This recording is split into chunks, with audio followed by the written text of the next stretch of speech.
It's February 14th, so you know what that means. Another holiday designed to leave you feeling like a miserable bastard because nobody likes you.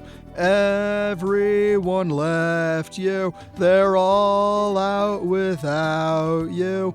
Having fun. Regardless, you look lonely, and while I can't fix that, I can tell you that everything will be alright, because today, I lied and I'm gonna make things worse by talking about that old glazed ham staple, the kiss the girl moment, because it's holiday appropriate or something. That, and I really just wanted to have some fun with an otherwise miserable holiday. But, question, what's my point?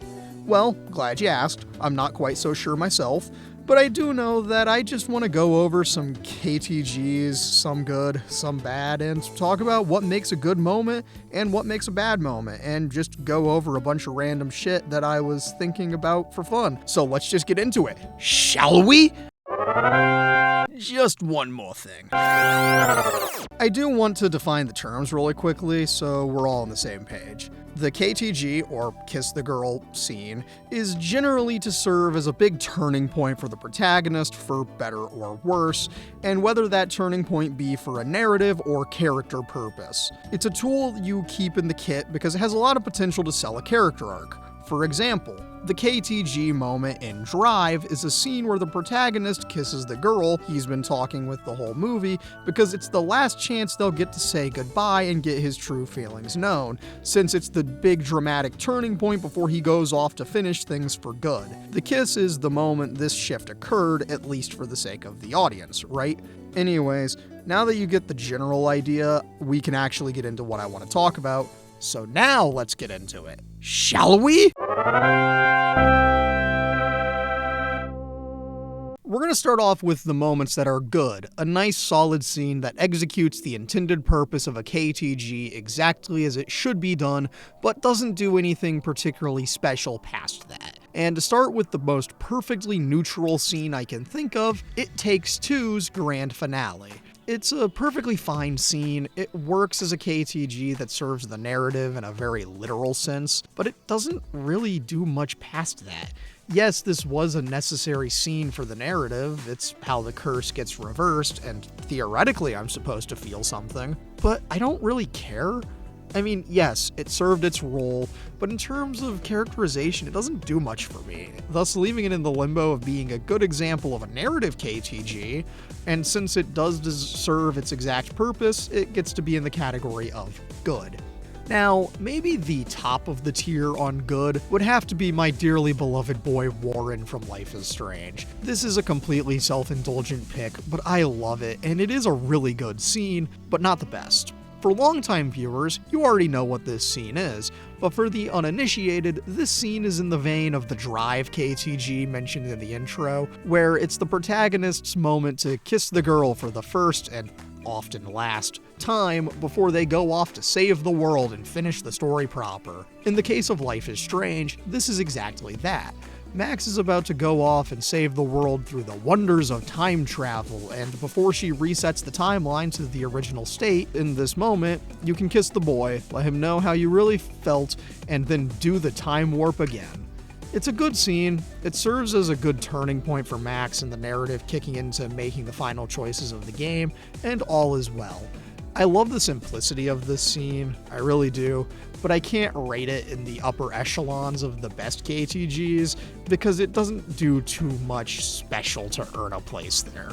Speaking of doesn't do much special, this one makes me a little sad because I like these characters. It's Chris and Ashley from Until Dawn. When I typically talk about KTGs, I talk about them in the context of the parts that make up the whole scene, you know, the setup, the dialogue, the moment itself, does it stick the landing, etc.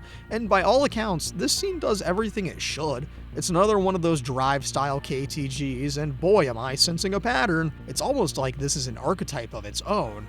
Not that that's a bad thing, but it's just this game could have done a little more with it. Characterization-wise, this is Chris's moment to be the hero, assuming you made your choices correctly and got to this point, and him finally admitting to his long-held feelings for Ashley, so it's cute, but again, it's just kind of fine. It serves its purpose, it meets the requirements, and it is a good payoff. So I suppose that's the big lesson to learn here. Meeting a perfectly fine KTG that serves a narrative and characterization purpose, and only that purpose, works great. Following that, let's examine what happens when a KTG moment goes catastrophically wrong and how you can prevent that. The first one that comes to mind is an example of how a perfectly fine moment can get absolutely decimated by everything else that surrounds it, thus leaving it as a bad KTG. And wouldn't you know it, it's Rachel from Before the Storm. I've talked about this one a lot before, like a lot. But I don't care, I need an easy negative example when I can get one. Anyways, this scene has a strong actual kiss moment, but past that, everything falls apart because reasons. But let's look at this strictly in the context of being a KTG that serves for a characterization or narrative purpose. I suppose I should briefly recap this scene for those who don't know. This KTG comes near the end of Act 2 of this 3-act dumpster fire, and takes place right after Chloe and Rachel were in the school's performance of The Tempest. We're not getting into why that's a weird choice. Anyway, the two are walking to Rachel's house, talking about how the show went, and it's really good, until Rachel brings the plot back up and says that they should run away together. When Chloe needs a little convincing, Rachel asks, "What must I do?" in order to convince her to go. You ask for a kiss, and then they kiss as the ash falls like snow before promising to follow through with the plan. For the narrative, this scene is the turning point where Chloe and Rachel are gonna run away together, which technically makes sense for the narrative, even if they've only known each other for 2 days. Now, is this a good thing for the narrative? No, but it's a part of the story they tried to tell, so whatever. In terms of characterization, this one has minimal, and that's because Chloe and Rachel are static characters with nowhere to go and no one to be, which does definitely hamper this scene a lot, which is a shame because the kiss itself is a very well done shot. However, a KTG is not defined by the kiss alone, and is indeed affected by everything else. So, the everything else in this scene? Bad, bad, bad. This scene is a really major example of how not to do plot dialogue / exposition. I mean, I've talked about how this scene was doing fine until the plot related stuff reared its ugly head in the video that I did on this game, and it's true. Bad and unnecessary exposition can ruin what is otherwise a solid moment, and you, as the aspiring writer, should realize when and where exposition is needed and when to just let a moment be self-contained. If this scene was self-contained and was just talking about how the show went before going for the kiss for more character reasons, like it was just naturally building to this point, would work, but hey, what we got was trash with little glimmers of hope for what could have been an actual narrative, and also a solid example of things not to do. Another good example of what not to do? This.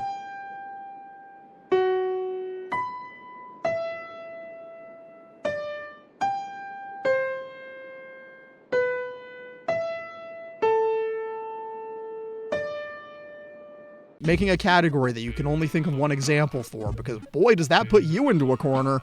I thought I'd have had more when I came up with the idea for making the categories the good, the bad, and the best, but it turns out I'm a talentless fraud that just can't think of examples outside of my go-tos. So let's get to the point and talk about the ones that I actually have a lot to say about. Yeah.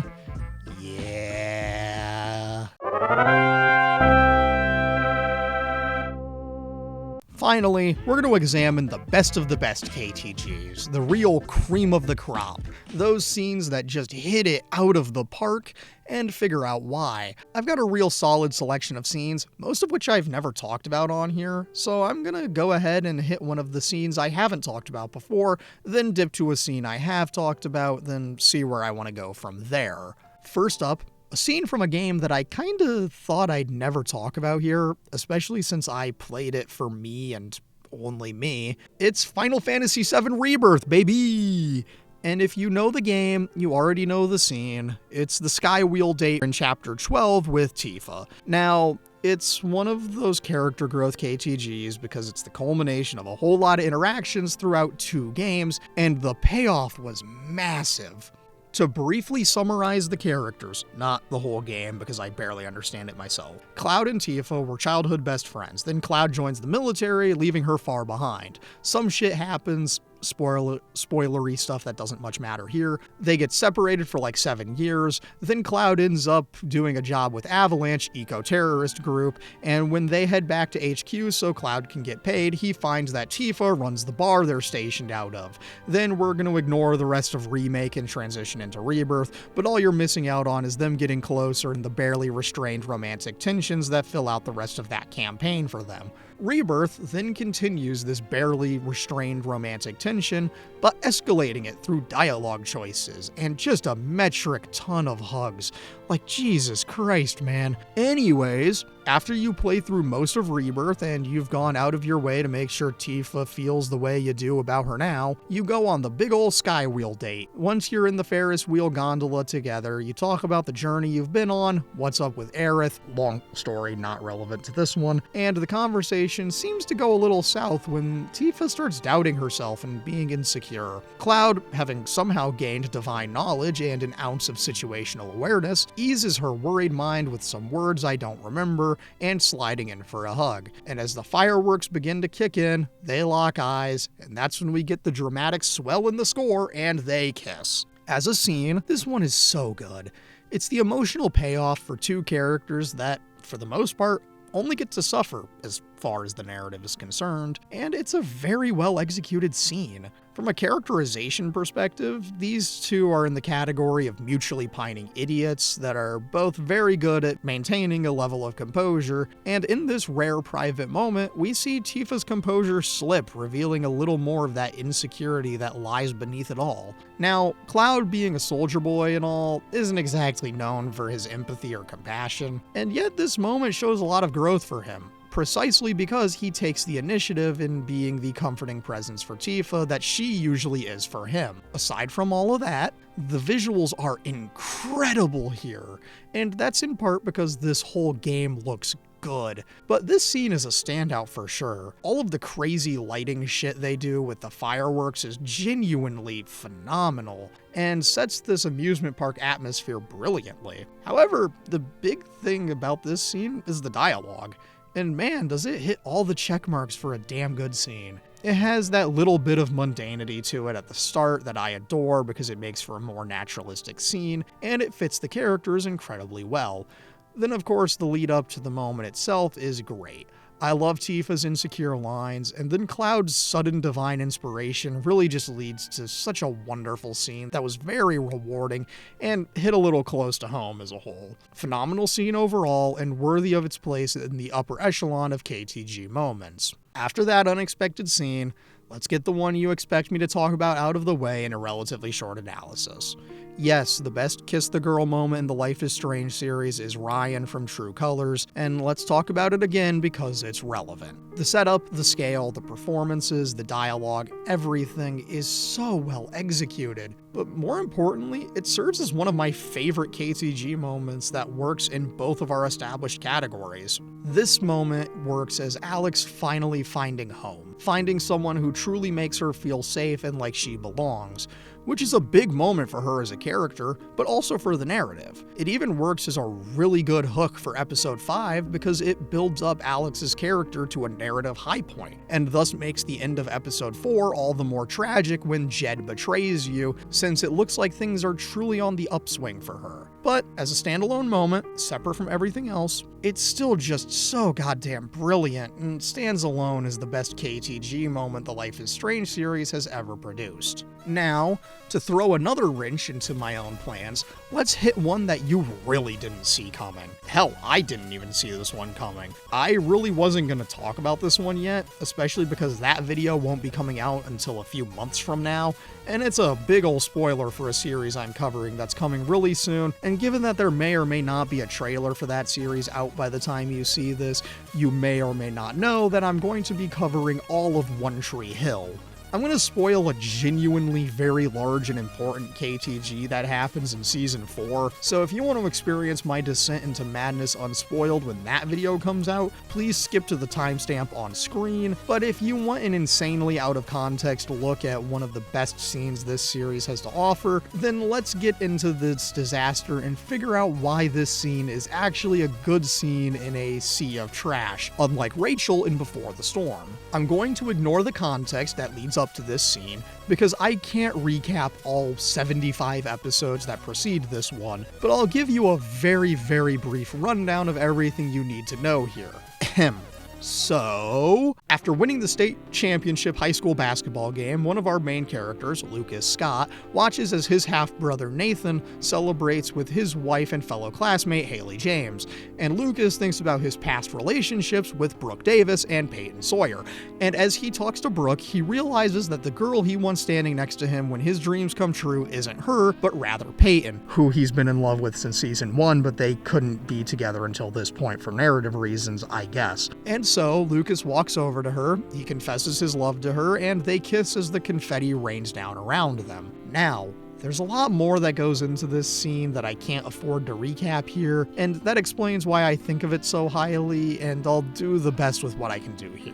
This scene, much like Tifa's KTG moment mentioned earlier in this section, relies a lot on this being huge emotional payoff for these two mutually pining idiots. And more so than the whole Cloud and Tifa thing, I mean huge payoff.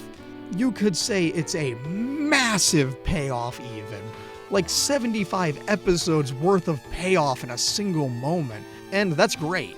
Cinematography-wise, this is just a better executed version of Rachel's kiss from Before the Storm, because that upward spiraling shot with the confetti rain looks really good, and it's a very rewarding moment with copyright-unfriendly music underscoring the whole scene, which means I can't play any of it. Anyways, as a moment of character growth, it's a good one for both of them since now they can finally have it, as opposed to before when they couldn't for a myriad of dumb reasons. Now, divorce this scene from all context and ask yourself, does this work on its own?